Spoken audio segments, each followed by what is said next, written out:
I got so much motherfucking design on right now. Break it down, bring it back, make it clap. I got 3 old thoughts, new guap, wear that dick. Bitches on my line, and you know. 1 dari 3 perempuan di Indonesia pernah mengalami kekerasan oleh pasangan dan selain pasangan selama hidupnya. Hingga September 2019, telah terjadi 6.900 kasus kekerasan dalam rumah tangga. Tahukah kamu apa itu KDRT? KDRT adalah tindakan yang dilakukan di dalam rumah tangga, baik oleh suami, istri, maupun oleh anak yang berdampak buruk terhadap fisik, psikis, dan keharmonisan hubungan. Dasar hukum yang mengatur tentang KDRT adalah Pasal 1 Undang-Undang Nomor 23 Tahun 2004 tentang penghapusan kekerasan dalam rumah tangga atau Undang-Undang PKDRT Nomor 23 Tahun 2004. Lingkup tindakan KDRT adalah perbuatan terhadap seseorang, terutama perempuan, yang berakibat timbulnya kesengsaraan atau penderitaan secara fisik, seksual, psikologi, dan atau penelantaran keluarga, termasuk ancaman perbuatan, pemaksaan, atau perampasan kemerdekaan secara melawan hukum dalam lingkup rumah tangga. Lingkup mencakup A. Kekerasan fisik. Setiap perbuatan yang menyebabkan cedera berat, pingsan, luka berat, kehilangan salah satu panca indera, cacat dan sakit, lumpuh, terganggunya daya pikir, dan gugurnya kandungan seorang perempuan hingga kematian korban. B.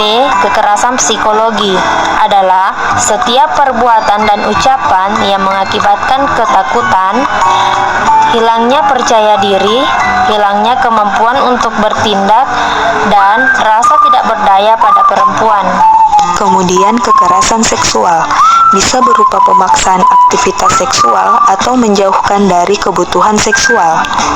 Terakhir, penelantaran rumah tangga, yaitu ketika seseorang mengabaikan kewajiban untuk memenuhi kebutuhan hidup anggota keluarga atau tindakan membatasi dan melarang orang lain bekerja dengan layak, sehingga ada ketergantungan ekonomi dalam rumah tangga. Pemerintah daerah dan lembaga sosial harus bekerja sama untuk menyelenggarakan kegiatan dan fasilitas dalam pemulihan korban KDRT.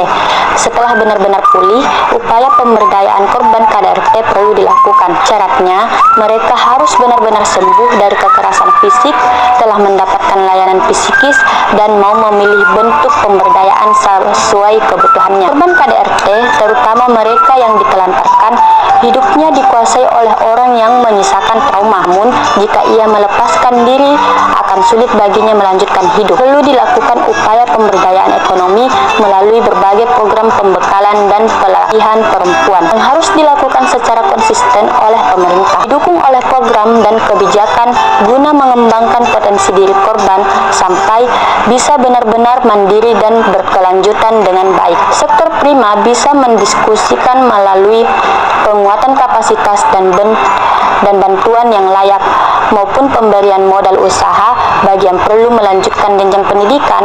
Akan dilakukan dukungan pendidikan dan pengetahuan seperti mengikuti ujian paket A, C, dan bentuk-bentuk pembekalan mengenai pengetahuan lain. Organisasi masyarakat juga bisa membantu melalui program dukungan bagi korban dan keluarga, sedangkan masyarakat sekitar bisa mendukung korban KDRT dan menawarkan hal-hal sederhana seperti pertemanan dan rasa saling menjaga akan sesama. Tindak pidana bagi pelaku KDRT. Undang-Undang KDRT telah mengatur dengan tegas mengenai hukuman bagi pelaku KDRT, baik pidana hingga denda. Hal itu merujuk pada pasal 44 ayat 1 Undang-Undang KDRT. Stop normalisasi kekerasan, stop KDRT. Kekerasan dalam rumah tangga bukanlah persoalan pribadi yang harus disembunyikan. Kekerasan dalam rumah tangga merupakan tanggung jawab semua komponen masyarakat. Tidak boleh ada kekerasan yang dianggap normal dan tidak ada kekerasan yang harus dibiarkan. Kekerasan dalam rumah tangga bukan hal yang dianggap wajar dan normal.